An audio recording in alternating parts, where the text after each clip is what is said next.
Hi welcome back again 10.6 polar equation and conics and Kepler's law का है। Previous sessions तक हमने conic sections पर पोलर कोऑर्डिनेट्स और बहुत सारी चीज़ें डिस्कस की हुई है जो बड़ी इंपॉर्टेंट है। इससे रिलेटेड प्रीवियसली तमाम वीडियोस मेरे यूट्यूब चैनल पे है। फाबिशन सीएस से स्विच करने के बाद आप मेरे चैनल पर आएंगे, इसके प्लेलिस्ट पर जाएंगे जहाँ डिफरेंट डिसिप्लिन्स की वीडियो मौजूद है। वीपीज आप इन्हें वॉच कर सकते हैं, जबकि कंटेंट रिलेटेड मटेरियल मेरे ब्लॉग fadussiyesblogspot.com पर है। तमाम मटेरियल को फ्रीली डाउनलोड करके यहाँ से यूज़ किया जा सकता है। तो चैनल तक नया चैनल को सब्सक्राइब नहीं किया हुआ तो जरूर करें, ताकि इसी तरह की चीज़ें आपको बर वक़्त आसानी के साथ सीखने को मिले। तो polar equations of the conics, हमने कॉनिक्स को बिल्कुल चैप्टर 10 के फर्स्ट में डिस्कस किया था कि कॉनिक्स क्या है, किस तरह से coordinate systems using a cone cutting plane से जब हम कट करते हैं तो किस तरह से एलिप्स, सर्कल, पैराबोला, हाइपरबोला इस तरह के फॉर्म्स बन रहे होते हैं। अब हमें उन कॉनिक सेक्शंस के या कॉनिक्स के पोलर इक्वेशंस को समझना है कि उसके पोलर इक्वेशन कैसे बनेंगे, एंड देन फिर केप्लर्स लॉ को हम डिस्कस करते हैं। Okay, now first we as usual going to understand कि थ्योरम क्या कहता है इसका। तो इसके लिए हमें इस थ्योरम को समझना है। So let F be the fix point focus and D is a fix line that fix, that's an important thing कि हमने फोकस पढ़ा हुआ है जब हम पॉइंट बनाते हैं किसी भी कॉनिक शेप्स को डिस्प्ले करने के लिए, और एक लाइन बनाई जाती है जिसको डी से रिप्रेजेंट किया जा रहा है, डायरेक्ट्रिक्स कह रहे होते हैं in the plane. Let P the another point in the plane and E is the eccentricity by the ratio of the distance P and F and the distance between P and D. जब हम F point से एक distance cover करते हैं directrix तक, तो कुछ coordinates points बनते हैं और उन पॉइंट्स की वैल्यूज पे इसेंट्रिसिटी डिसाइड होती है कि ग्रेटर देन 1 है, लेस देन 1 है या exactly equal to 1। So the collection of all point P with a given eccentricity is a conic. The conic is an ellipse when the values between 0 to 1. जो value E की जो है वो 0 से 1 के दरमियान होगी तो एलिप्स होगा। अगर एग्जैक्टली 1 है तो वो पैराबोला है, और लेस देन 1 है तो वो हाइपरबोला है कॉनिक्स में। अब बिहाफ ऑफ दिस कि हम कॉनिक्स को पोलर कोऑर्डिनेट्स में किस तरह से कन्वर्ट कर रहे होते हैं और इन थ्योरम्स को किस तरह से ड्राइव करते हैं, ये इमेज 10.58 हमें बता रही है। अगर हम सबसे पहले सिंपल सर्कल की बात करें, तो सर्कल फॉर्म पर अगर हम देखें तो एलिप्स सॉरी देखें तो ये हमारा फर्स्ट पॉइंट है, ठीक है, जिसको हमने एफ का फोकस या पोकाई मोर देन अदर वन हो तो, और यहाँ से एक पॉइंट पी है जो इसकी डिस्टेंस है, उसके बाद ये डिस्टेंस क्यू तक जा रहा है जो डायरेक्ट्रिक्स है। अभी हमने देखा कि इनका जो रेशियो होगा यानी P से F के दरमियान का डिस्टेंस और इसी तरह से P से Q के दरमियान का डिस्टेंस ये हमेशा सेम होता है, और जब इनका रेशियो लिया जाएगा तो अगर वो लेस देन 1 है तो इसका मतलब ये हुआ कि वो शेप एलिप्स को रिप्रेजेंट कर रही है इन अ फॉर्म ऑफ कॉनिक, और ये उसकी रेंज वैल्यूज है, ठीक है। जबकि F कोऑर्डिनेट्स पे है यहाँ पर एक्स एक्सिस और वाई एक्सिस के साथ, तो 0 0 वो पॉइंट कहलाएगा। पैराबोला पे हम देखें तो पैराबोला इस तरह से शेप होता है, हमने फर्स्ट सेशन पे डिस्कस किया हुआ पैराबोला किस तरह से प्लॉट हो सकते हैं। सेम लॉजिक यहाँ पर भी है, हमने एफ पॉइंट से पी से क्यू तक गए, डायरेक्ट्रिक्स की पॉइंट है, और हमने यहाँ पर डिस्टेंस जब देखा तो जो पी एफ और क्यू पी होगा वो एग्जैक्टली सेम होंगे, और सेम होने पर इनकी जो वैल्यूज होगी वो 1 आ रही होगी, दैट से बाद उन्हें डिवाइड किया जाएगा तो कैंसिल आउट होकर वन आ जाएंगे। Now the third one is a hyperbola, जिसमें ई की वैल्यू जो है वो ग्रेटर देन 1 होती है। ये डिसाइड इस तरह से होगा कि जब हम हाइपरबोला की शेप्स को इस तरह से कर्व के साथ 2 दफ़ा बनाएंगे तो ये इसका पॉइंट होगा पी, और ये इसके लिए हमने आपको याद होगा हमने वहाँ पे दोनों पॉइंट्स पे डिस्टेंस देखा था कि अगर यहाँ से एक पॉइंट पी के साथ जा रहा है और इसी तरह यहाँ से, तो ये दोनों का सम और इसी तरह से क्यू से पी का सम हमेशा क्या रहेगा, सेम रहेगा।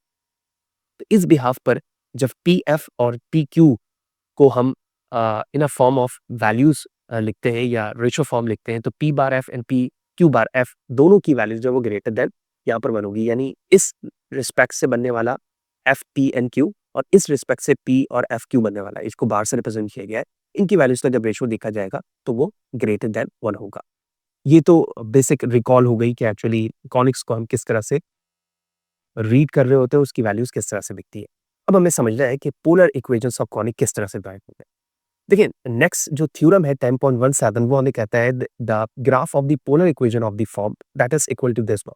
That's a very important thing कि जब आप पोलर इक्वेशंस बनाएंगे ग्राफ के लिए तो उसमें इस्तेमाल होगा formula R equal to E D divide 1 plus minus E cos theta, यानी हम एक दफा प्लस और माइनस के लिए इस्तेमाल कर सकें, और इसी कॉस को रिप्लेस कर दिया जाएगा साइन पे, ठीक है। वजह यहाँ पर R जो होगा वो रेडियस वैल्यू है, डी जो अभी हमने डिस्टेंस के लिए वहाँ पर इस्तेमाल किया, ई इसेंट्रिसिटी है, कॉस थीटा एंगल है, और 1 यहाँ पे कॉस में इस्तेमाल है।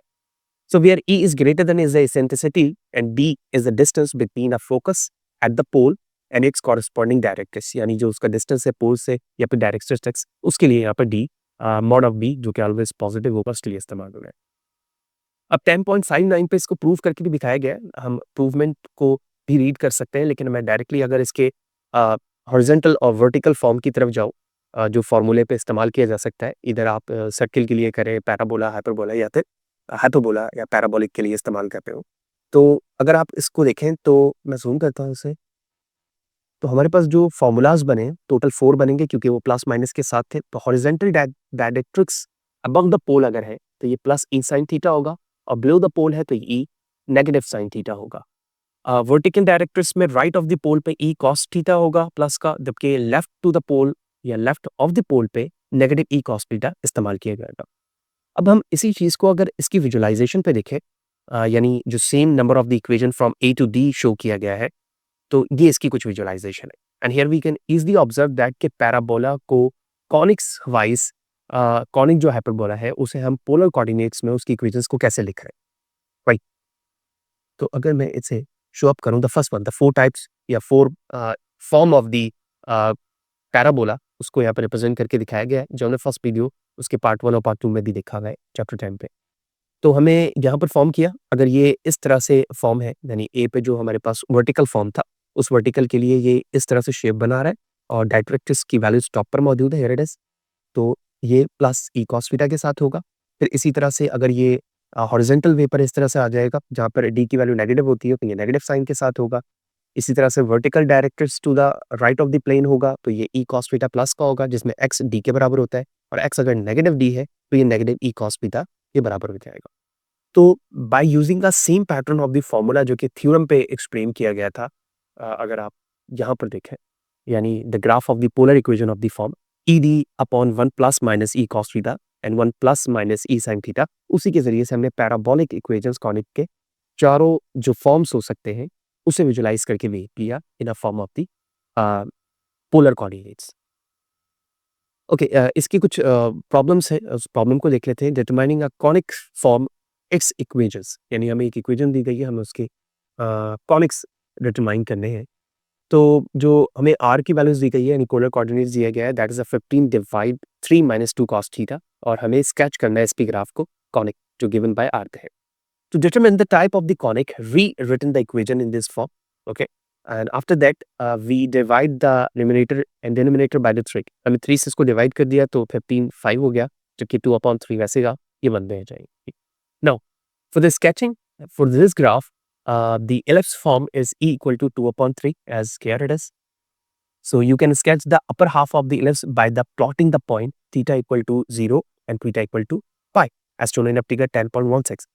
सो अगर 10.16 को देखें तो ये वो कोऑर्डिनेट सिस्टम है जिसमें एक दफ़ा थीटा की वैल्यू 0 से पाई की तरफ मूव हो रही है, जो कि इस तरह से एक एलिप्स फॉर्म बना रहा होगा, ठीक है। और ये इसके 2 वर्टेक्स पॉइंट है, ठीक है, जबकि ये इसका फोकस पॉइंट कहलाएगा, ठीक है। इस फोकस पॉइंट को हमने यहाँ पे प्लॉट कर दिया, और उसके बाद जब ये फॉर्म होता है इस तरह से, तो ये डायरेक्ट्रिक्स की लाइन है, here it is, जो कि x इक्वल टू 15/2 है, ठीक है, जो हमें यहाँ पर विजुअलाइज करती है।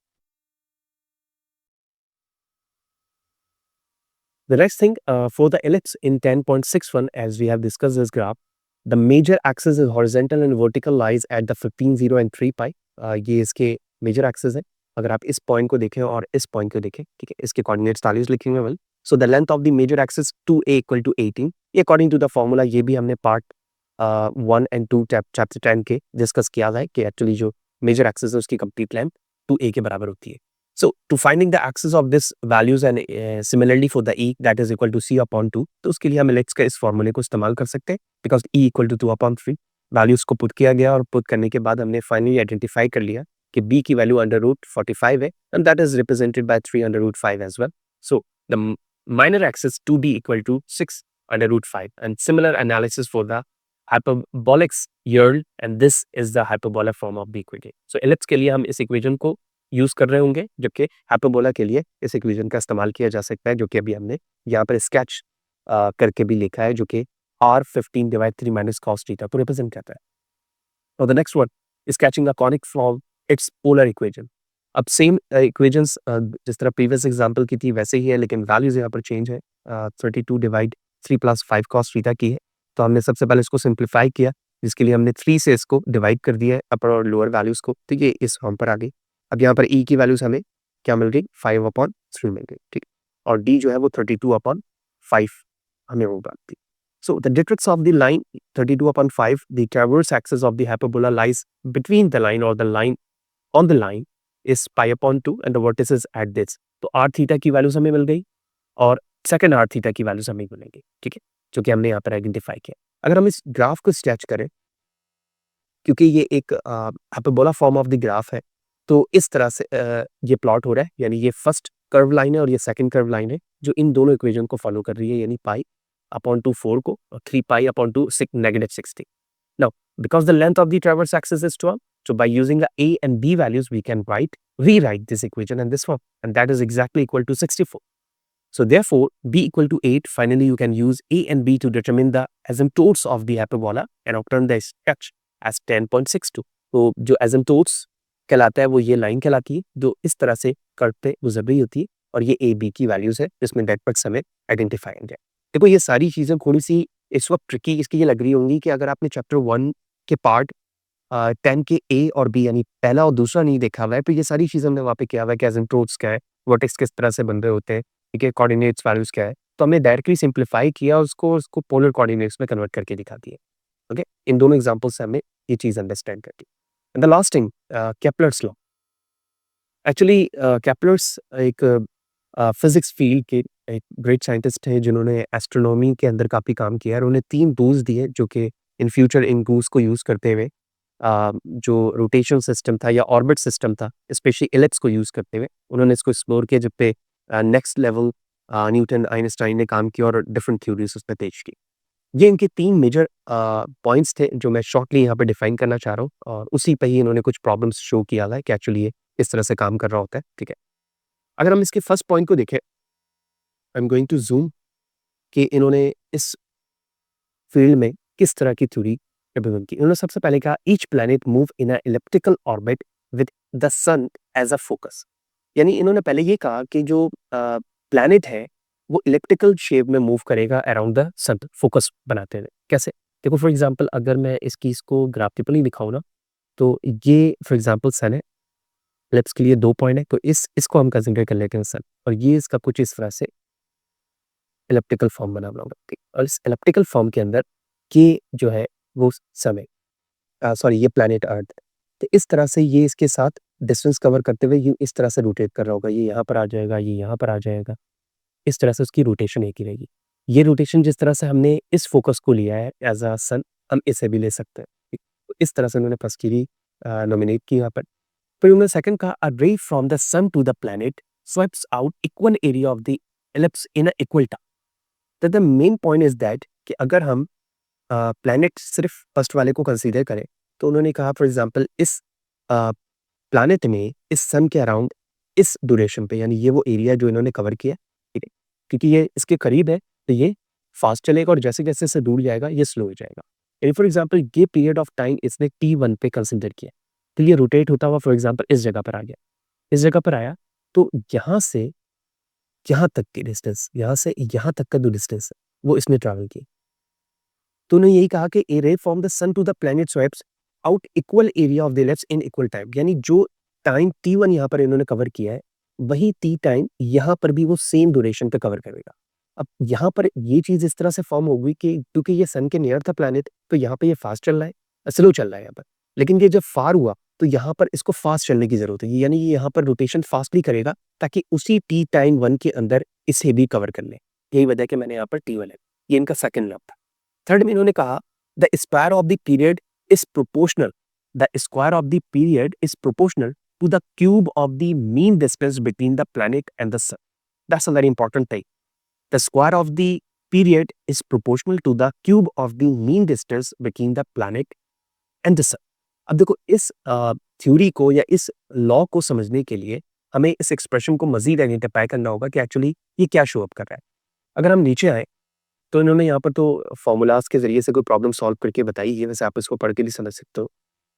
अब यहाँ पर उन्होंने वही रूल को शो किया, जो सेकंड लॉ भी मैंने आपको एक्सप्लेन किया कि अगर ये डिस्टेंस है, तो ये डिस्टेंस भी उनका सेम ही टाइम पे होगा। अब यहाँ पर वो स्लो कर रहा होगा, लेकिन यहाँ उसे फास्ट करना होगा, ठीक है? अब इसको समझने के लिए ना हम एक काम करते हैं, मैं डायरेक्टली यहाँ पर इसको सिम्प्लीफाई करता हूँ कि इसका थर्ड लॉ है, इस तरह से मिल के पाएगा।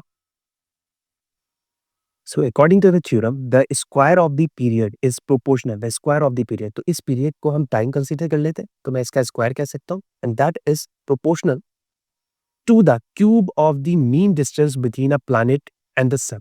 तो हम उस प्लैनेट को दिखाने के लिए यहाँ पर अल्फा यूज कर सकते हैं, ए यूज कर सकते हैं, आर यूज कर सकते हैं। तो मैं यहाँ पर आर यूज कर सकता हूँ उस प्लैनेट के लिए और ये बराबर होगा cube of the mean distance. So that will be the value. So that is the third law according to the Kepler, जिसमें उन्होंने ये आइडेंटिफाई करवाया कि square of the period is proportional to the cube of the mean distance between the planet and the sun. जो sun और planet के दरमियान का क्यूब डिफरेंस होगा वो प्रोपोर्शनल होगा स्क्वायर ऑफ द पीरियड को, और वो पीरियड टाइम के अकॉर्डिंग। तो इस तरह से हमने इस सेशन के अंदर कंप्लीटली डिस्कस कर लिया कि कैप्टर्स लॉ क्या है और including polar equations of the conics किस तरह से फॉर्म होते हैं, जिसके दो मेजर फार्मूले थे। वो फार्मूलाज हमें मेमोराइज रखना है, स्पेशली दिस वैल्यूज जो कि पोर वेरिएंस या टू टू वेरिएंस के साथ मौजूद थे। इसी तरह से हम सेशन को ऑनवर्ड आगे लेकर चलेंगे, जहाँ पर हम नेक्स्ट टॉपिक्स जो कि चैप्टर 11 है उसे डिस्कस करेंगे। इसी तरह से जुड़े रहें ताकि इसी तरह की मोटिवेशन प्रिपेयर रहे, हमें इसी तरह की चीज़ें हर वक्त सीखते रहें। नेक्स्ट सेशन में मिलते हैं, सीधा